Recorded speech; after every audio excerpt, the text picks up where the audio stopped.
Hi everyone, I'm Hannah Rushline, sitting down with a local mover and shaker for a Conquer Life talk today. I'm sitting with Stephen Potter from You Matter, and I am thrilled to talk to him about his homelessness initiative and everything that entails. Stephen, welcome. Thank you, it's a privilege to be with you.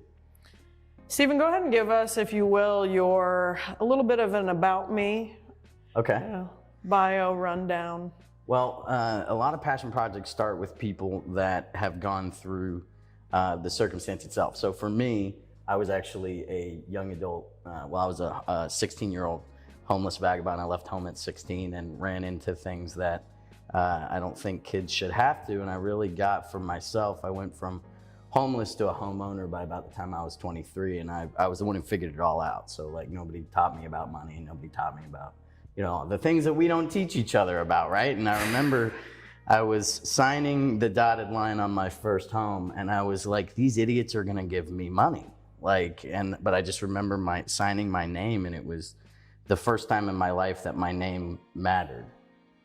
And like it had weight, and it was like, wait, if I can buy a house, like this is solvable, like anybody can get their own home. There's just how you do it. And so I went, after 15 years of trying to figure out exactly how to do that and have it be replicatable.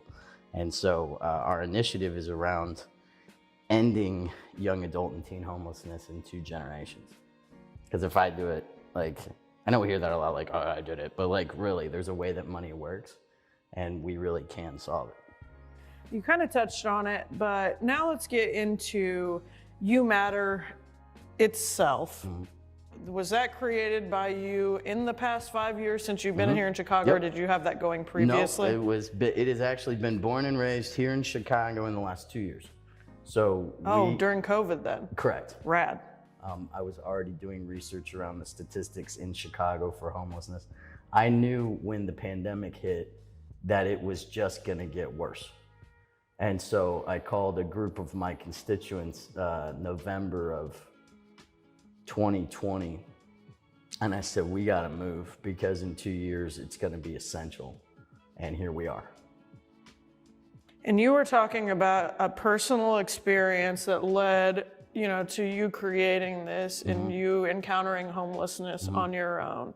And you were talking about that being around age 16. So how long ago was that for you? Well, so 21 years ago, I left home.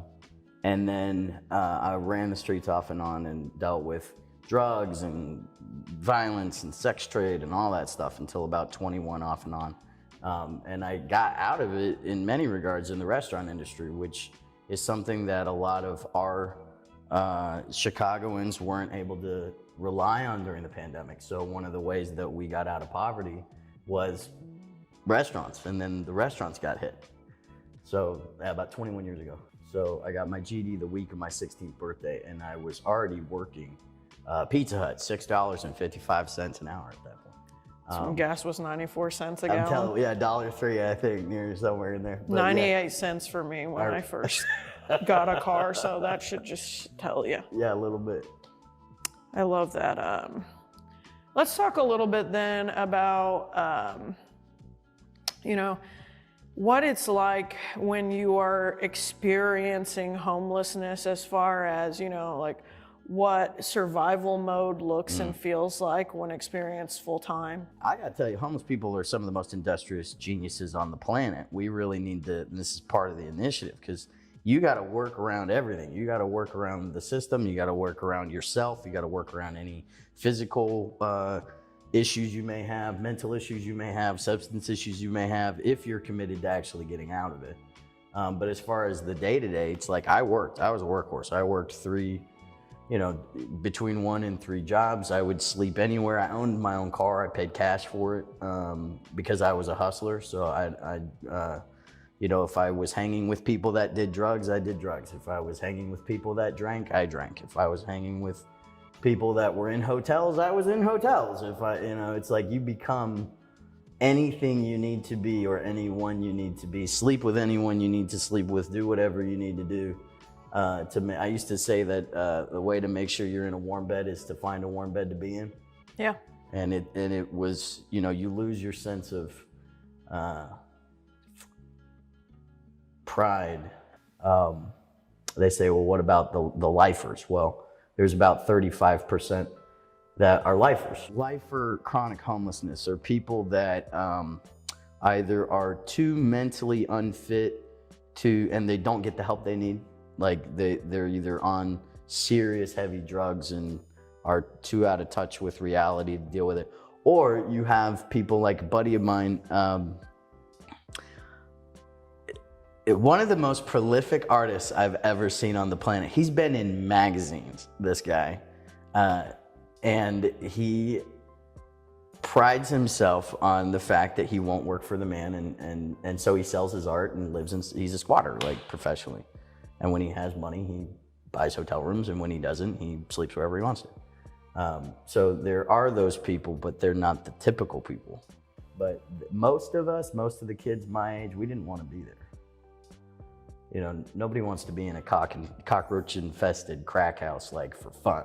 What are some of like the ways that you can start to kind of break free from some of those mechanisms or mindsets as far as that is concerned, you know? Does this begin at a motivational level? Wow, that's so general and so specific for each person. Most people don't want to be in it. So to be motivated to get out of it might imply that they want to be there to begin with. I think I think that's a bigoted assumption now, given the decline of our economy, and given that we have 244,000 Chicagoans that are at risk of losing their vouchers soon and going homeless for reasons completely outside of their control, whether it be healthcare or whatever. So that's such a question that's almost unanswerable outside of the individual. Well, and going back to survival skills, you know, drugs and alcohol are actual coping mechanisms. Believe it or not, alcohol warms you up when you can't find fire. And people don't think about that. They don't think about freezing to death. They don't think about those different things. So those are ways to cope. They're not great, but there are ways. But I will say for myself, I was out to build my life. And that's why I left home to begin with. I was in a situation where the life I was living was not the life I wanted. So I left and put myself in a worse situation to live the life of my own design to begin with. And you'll find that with some of the other kids my age that are running around now coming from violence. You know, it's like I'm getting beat at home. I would rather die in the streets than deal with that, you know? So a lot of it comes with personal choice and personal autonomy. Do you find that there is an inextricable link between homelessness and mental health? Unequivocal. Our platform, the first 90 days of decompression for these kids is mental health. I mean, I've got CPTSD. You don't see people shoot up heroin and not into their eye sockets, frankly, and not have that impact you. You don't see people get shot and not have that impact you. And we live in a violent frickin' city. Then you add onto it the pandemic, which was the other reason why I actually put this thing together when I did. So, you know, homelessness for veterans, it actually started with that a lot after the Vietnam War. A lot of it was the PTSD. We made boycotting war equal boycotting our soldiers. And so it was just a very different way to go about it. We also, during the Reagan administration, let out a whole bunch of people from the mental institutions. They were known as undesirables during the 1920s, 1930s, 1940s. Prior to that, the eugenics movement in the 1960s through the 1990s. You know, historically, we've treated undesirable people. It was feeble-mindedness, which would be what we would consider low IQ or mental illness now, pauperism, which is poor people, and criminality. They were the top three things that we didn't want as a society. Well, it's the same now. So it all ties back to itself. Mental illness-wise, people who can't take a shower, can't feed themselves, how are they supposed to work? How are they supposed to put a roof over their head? Completely understand that. What are some things that we as citizens who potentially are not in that state of homelessness can do to help our peers or, people on the streets on a more day-to-day level? Vote. That's not day-to-day, but vote. Get invested in community service. I know that may not seem like it's directly correlated, but like, if you think about it, what would the 11th Ward be like if it was clean? And like we actually, as co-citizens, dealt with neighbor to neighbor like it used to be. We solved homelessness after World War II. We solved it after the Great Depression. We solved it because in the 1950s after the Korean War. We solved it as a country because it was a us issue. And so it actually hasn't always been this way. That's the lie. Now, though, with things like what you've created with You Matter, how can a person also that's hearing about this right now personally get involved with you as an organization? One, obviously money's always great, but ultimately hands are better, if not just as good. We also come from a collaborative effort, and so we work with the Night Ministry, which is our homeless shelter partner. So if it's not something that we have an immediate need for, you can always get to them. There's UCAN, which is the largest youth organization in Chicago. They're people that we like to promote. And there's the Stone Temple Church, which was the church that Martin Luther King came and spoke at here in Chicago. You've got local co-ops, you've got you can always call local churches that are actually involved in community service. Like there are right now there's a lot of different minority resources that are looking for anything. I know that at the Stone Temple Church, for example, I asked if they could take physical donations because we don't have a place for physical donations right now. And she said, we'll take anything. Before it even gets here, I'll have a place for it. There's such a need. So there are always places, if you're willing to donate or to give away what you don't want anymore, there are always people that are in greater need than you. Certainly. Love that. What has this program, You Matter, done for you personally, just within your own spirit and sense of passion?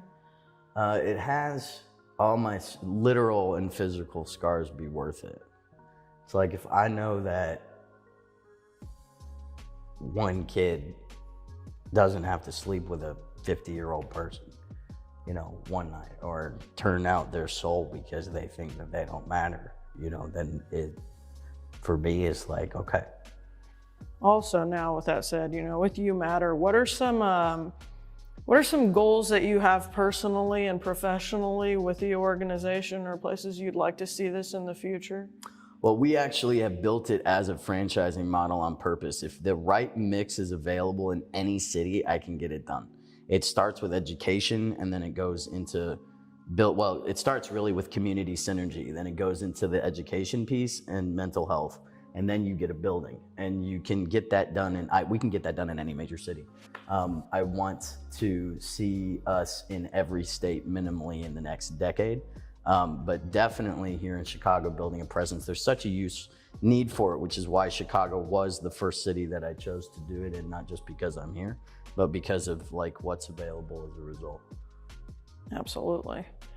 And with that said, we'll kind of wrap it up on this. What are some of the things that you do or currently to bolster your mental health? Yeah, breathing is underrated. It has saved me from going to jail. I highly, highly recommend breathing techniques. If you have a spiritual path, find your spiritual path. If you have access to, the number one thing is talking. I've had two people commit suicide in the last 10 days. And suicide is the silent scream of people suffering. And it's just talk. Open up your mouth and say, I'm struggling. There's such a stigma around it. And it's like, I'm not okay. But I would say finding whatever brings you peace, even if it's water or going to the gym or whatever, like find the thing that's like your thing even if it's playing with Play-Doh, I don't care. Find your thing and do your thing, and it can bolster even a small elevated level of internal peace, which is what people are really looking for anyway. Absolutely. Stephen, this has been Stephen Potter with You Matter. I absolutely just hope that this blasts off in the ways that it should. It's my privilege. Thank you for having me very much. No doubt. So many people out there that struggle with the same thing and they're too afraid to let people know. So I decided that in order for me to grow from my trauma, I needed to find a new home. And so I took chance and I put him in the car and I moved to Chicago. I decided to work at a doggy daycare on the side, and that really kind of changed how I felt about myself. I started enjoying life a little bit more, and then I started just training dogs on the side. And it became a business when I moved here. I called it Another Chance Training, and I've trained over 500 dog families so far in Chicago in less than 3 years.